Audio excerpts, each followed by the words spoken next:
Glow of physics में आप सबका स्वागत है। प्यारे बच्चों, आज का जो हमारा टॉपिक है वो है बच्चों प्रकाश वैद्युत उत्सर्जन के नियम। प्रकाश वैद्युत उत्सर्जन के नियम, laws of photoelectric emission. ठीक है बच्चों, ये आज आपको पढ़ना है बच्चों। इससे पहली वीडियो में जो है बच्चों हमने इसके बारे में आपको बता रखा है बच्चों। तो पहला नियम है, मैं उसको हल्का सा डिस्कशन भी करना चाहूँगा बच्चों। पहला नियम है, किसी धातु के पृष्ठ से किसी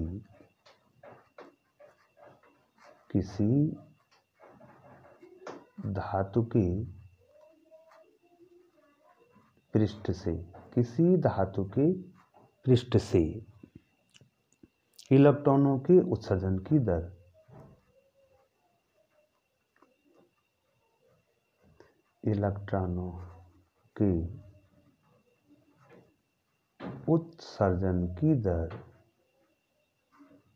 ठीक है बच्चों। उत्सर्जन की दर समझते हैं बच्चों। उत्सर्जन की दर का मतलब है कि एक सेकंड में कितने इलेक्ट्रॉन उस धातु के पृष्ठ से निकल रहे हैं। उत्सर्जन की दर प्रकाश की, आपतित प्रकाश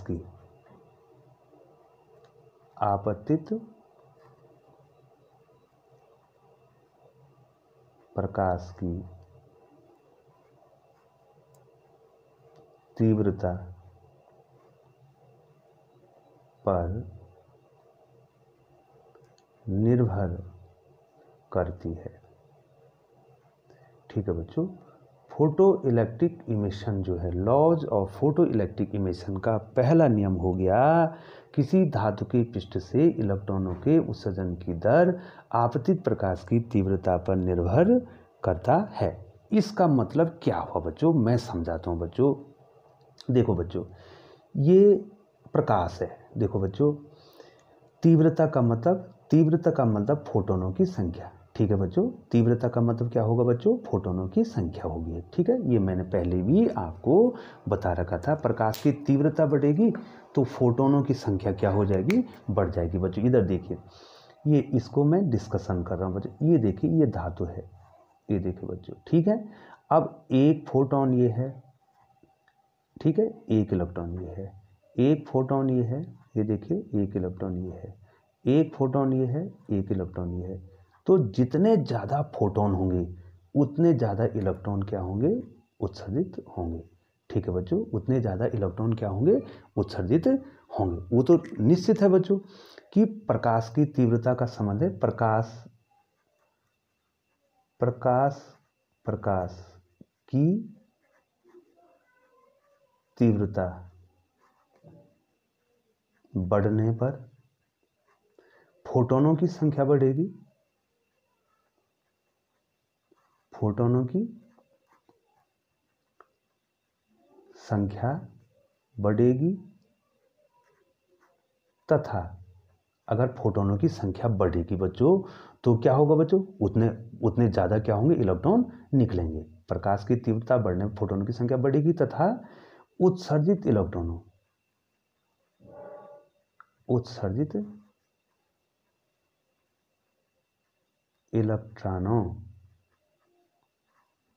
की संख्या भी बढ़ेगी। बहुत ही महत्वपूर्ण पॉइंट है बच्चों। क्या होगा, उत्सर्जित इलेक्ट्रॉनों की संख्या भी बढ़ेगी। तो कंफर्म हो गया बच्चों, पहला वाला पॉइंट कंफर्म हो गया। ठीक है, किसी धातु के पृष्ठ से इलेक्ट्रॉनों के उत्सर्जन की दर अर्थात एक सेकंड में कितने इलेक्ट्रॉन उत्सर्जित होंगे वो इस बात पर निर्भर करेगा कि प्रकाश की तीव्रता कितनी है। अगर तीव्रता बढ़ेगी तो क्या होगा बच्चों, उतने ज़्यादा फोटोन बढ़ेंगे और उतने ज़्यादा क्या हो जाएंगे, इलेक्ट्रॉन क्या हो जाएंगे, इमिट हो जाएंगे बच्चों। तो पहला पॉइंट तो ये डिस्कशन हो गया बच्चों। अब दूसरा पॉइंट क्या है बच्चों, इसमें दूसरा पॉइंट क्या है, दूसरा पॉइंट देखिए बच्चों। जो दूसरा पॉइंट है, उत्सर्जित प्रकाश इलेक्ट्रॉनों की उत्सर्जित आप नोट्स भी बना सकते हैं बच्चों।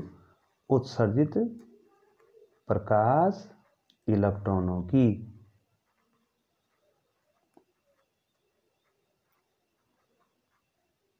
इलेक्ट्रॉनों की अधिकतम गतिज ऊर्जा, अधिकतम गतिज ऊर्जा आपतित प्रकाश की तीव्रता, आपतित प्रकाश की तीव्रता पर निर्भर नहीं करती, निर्भर नहीं करती। ठीक है बच्चों, ये देखो बच्चों बहुत महत्वपूर्ण पॉइंट। अब मैं डिस्कशन इसको करता हूं बच्चों। देखिए, उत्सर्जित प्रकाश इलेक्ट्रॉनों की अधिकतम गतिज ऊर्जा किस पर निर्भर नहीं करेगी? आपतित प्रकाश पर निर्भर नहीं करेगी। अब बच्चों आवृत्ति बढ़ने से नहीं, तीव्रता बढ़ने से फोटोन तो बढ़ रहे हैं, लेकिन उनकी क्या नहीं बढ़ रही है बच्चों? गतिज ऊर्जा नहीं बढ़ रही है बच्चों। आवृत्ति बढ़ने से, सॉरी, तीव्रता बढ़ने से, अब मैं यहाँ पर इसको डिस्कशन कर रहा हूँ बच्चों। तीव्रता बढ़ने पर फोटोन तो बढ़ रहे हैं, फोटॉन तो बढ़ रहे हैं, लेकिन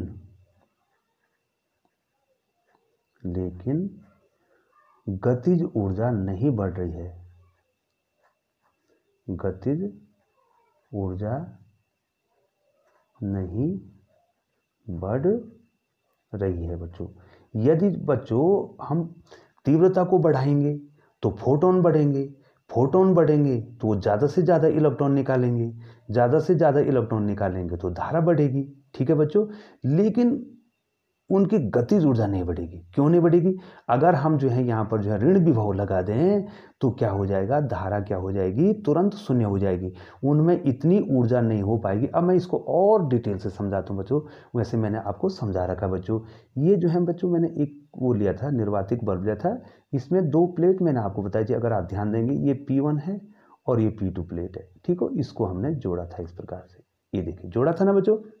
अब देखो, अगर आप जो है तीव्रता बढ़ाएंगे तो फोटोन तो बढ़ जाएंगे, ज़्यादा से ज़्यादा इलेक्ट्रॉन आ जाएंगे बच्चों। ये देखिए, ये ज़्यादा से ज़्यादा इलेक्ट्रॉन आ जाएंगे, लेकिन इनके पास जब गतिज ऊर्जा नहीं होगी तो ये इस प्लेट पर नहीं पहुंच पाएंगे।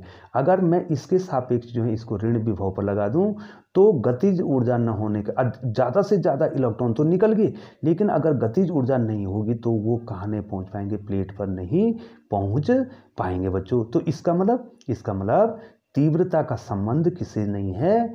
गतिज ऊर्जा से नहीं है। हाँ, तीव्रता का संबंध है कि इलेक्ट्रॉनों की संख्या बढ़ जाएगी, लेकिन उनकी अधिकतम गतिज ऊर्जा नहीं बढ़ेगी। ठीक है बच्चों। अब गतिज ऊर्जा नहीं बढ़ेगी तो गतिज ऊर्जा कैसे बढ़ेगी? हाँ बच्चों, गतिज ऊर्जा बढ़ेगी तो आवृत्ति पर निर्भर करेगी। आवृत्ति बढ़ने से क्या हो जाएगी? गतिज ऊर्जा बढ़ जाएगी बच्चों। ठीक है बच्चों। तो तीसरा पॉइंट, अब बहुत ही महत्वपूर्ण पॉइंट आ रहे हैं और डिस्कशन भी मैं उसका कर रहा हूं बच्चों। उत्सर्जित प्रकाश इलेक्ट्रॉनों की गतिज ऊर्जा तीव्रता पर निर्भर नहीं करती। अब किस पर निर्भर करती है? आवृत्ति पर निर्भर करती है। ठीक है बच्चों।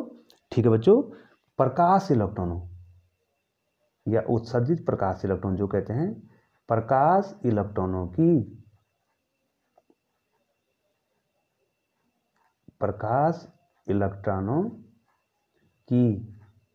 अधिकतम गतिज ऊर्जा,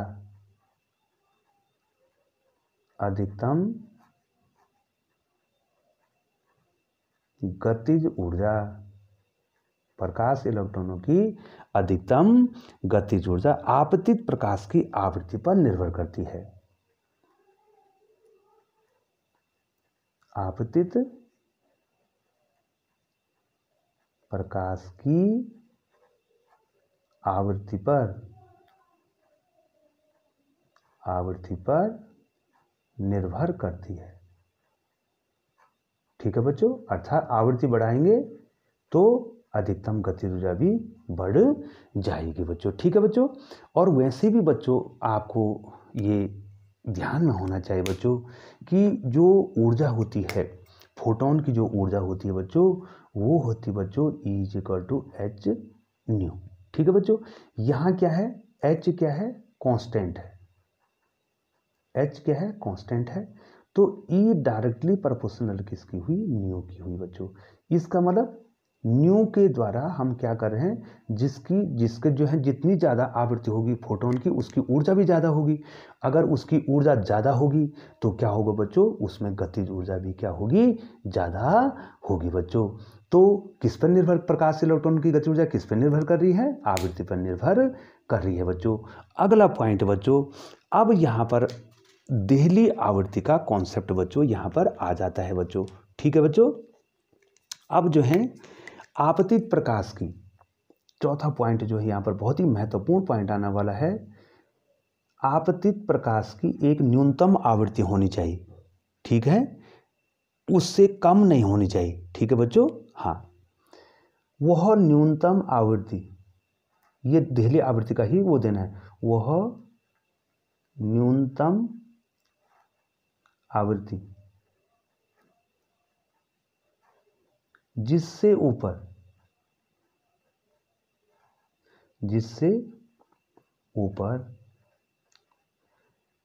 इलेक्ट्रॉन उत्सर्जित हो सके, उत्सर्जित हों तथा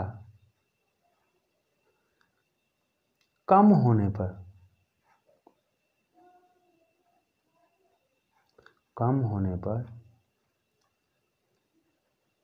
इलेक्ट्रॉन उत्सर्जित न हो। ये देखो बच्चों, मैं ऊपर कर लेता हूं, उत्सर्जित न हो देहली आवृत्ति कहते हैं। आवृत्ति कहते हैं। ठीक है बच्चों, मतलब आपतित प्रकाश की एक न्यूनतम आवृत्ति होनी चाहिए, उससे नीचे नहीं होनी चाहिए बच्चों। अगर उससे नीचे हो गया तो आप जो हैं कितनी भी तीव्रता का प्रकाश अगर डाल दें प्लेट पे तो उससे इलेक्ट्रॉन उत्सर्जित नहीं होंगे बच्चों। ठीक है बच्चों, तो और ये जो देहली आवृत्ति है बच्चों, ये क्या होगा, प्रत्येक धातु की जो अगर हम किसी पृष्ठ पे डालेंगे बच्चों, ठीक है, किसी धातु पे डालेंगे, प्रत्येक धातु के लिए क्या हो जाएगी, भिन्न भिन्न हो जाएगी। भिन्न भिन्न धातुओं के लिए ये देहली आवृत्ति क्या हो जाएगी बच्चों, भिन्न भिन्न हो जाएगी। और यहाँ पर एक कार्यफलन भी आता है। ठीक है बच्चों, कार्यफलन भी आता है। तथा वह न्यूनतम ऊर्जा जो इलेक्ट्रॉनों को उत्सर्जित करे, इलेक्ट्रॉनों को उत्सर्जित करे। ठीक है बच्चों, एक ऊर्जा भी तो चाहिए आपको, उत्सर्जित करे, कार्यफलन कहते हैं, कार्यफलन कहते हैं। ठीक है बच्चों, ये मैंने सेपरेट वीडियो भी आपको बना दी है। ठीक है बच्चों, अब एक न्यूनतम ऊर्जा भी आपको चाहिए जिससे आप क्या कर सकें, इलेक्ट्रॉनों को उत्सर्जित कर सकें बच्चों। ठीक है बच्चों, और पांचवा जो पॉइंट है बच्चों, वो मैं आपको थोड़ा सा डिस्कशन लिखूंगा नहीं बच्चों, मैं यहीं पर जो है डिस्कशन उसको कर लूँगा बच्चों। ठीक है बच्चों, जो पांचवा पॉइंट है वो ये कहता है बच्चों, पांचवा पॉइंट जो इसका है वो ये कहता है कि जब किसी धातु पर, ठीक है, कि पृष्ठ पर प्रकाश आपतित होता है, ये देखिए, जब किसी धातु के पृष्ठ पर क्या होता है, प्रकाश आपतित होता है, ये फोटोन है, E=h होगी इसकी ऊर्जा, ये फोटोन है बच्चों। जब किसी धातु के पृष्ठ पर प्रकाश आपतित होता है तो प्रकाश के आपतित होने में और इलेक्ट्रॉन के निकलने में कोई समय पश्चात नहीं होती है। ठीक है बच्चों, ये आपको लिखना है। किसी धातु के पृष्ठ पर क्या करना, प्रकाश के आपतित होने और उस धातु की पृष्ठ से इलेक्ट्रॉन के निकलने में कोई समय पश्चात टाइम लैग नहीं होना चाहिए। मतलब जैसे ही जो है प्रकाश इस पे आपतित होगा, का फोटोन इस पे गिरेगा, इस धातु की सतह से तुरंत क्या हो जाएंगे बच्चों, इलेक्ट्रॉन क्या हो जाएंगे, निकल जाएंगे बच्चों। ये इसका 5वां नियम है बच्चों। तो इस प्रकार से जो बच्चों प्रकाश वैद्युत प्रभाव या प्रकाश वैद्युत उत्सर्जन के कितने नियम है बच्चों, 5 नियम है बच्चों। और बच्चों ये मैंने आपको जो है नोट्स के रूप में बना दिए हैं बच्चों। तो बहुत बहुत धन्यवाद बच्चों। आशा करता हूँ कि जो है बच्चों आपको हमारी वीडियो अच्छी लग रही होगी। प्यारे बच्चों, यदि आपको हमारी वीडियो अच्छी लगती है तो बच्चों आप जो है हमारे चैनल को ज़रूर सब्सक्राइब करें और कमेंट सेक्शन में ज़रूर लिखें कि आपको हमारी वीडियो कैसी लगती है और हमें इसमें क्या क्या सुधार करना चाहिए बच्चों। एक बार फिर बहुत बहुत धन्यवाद बच्चों।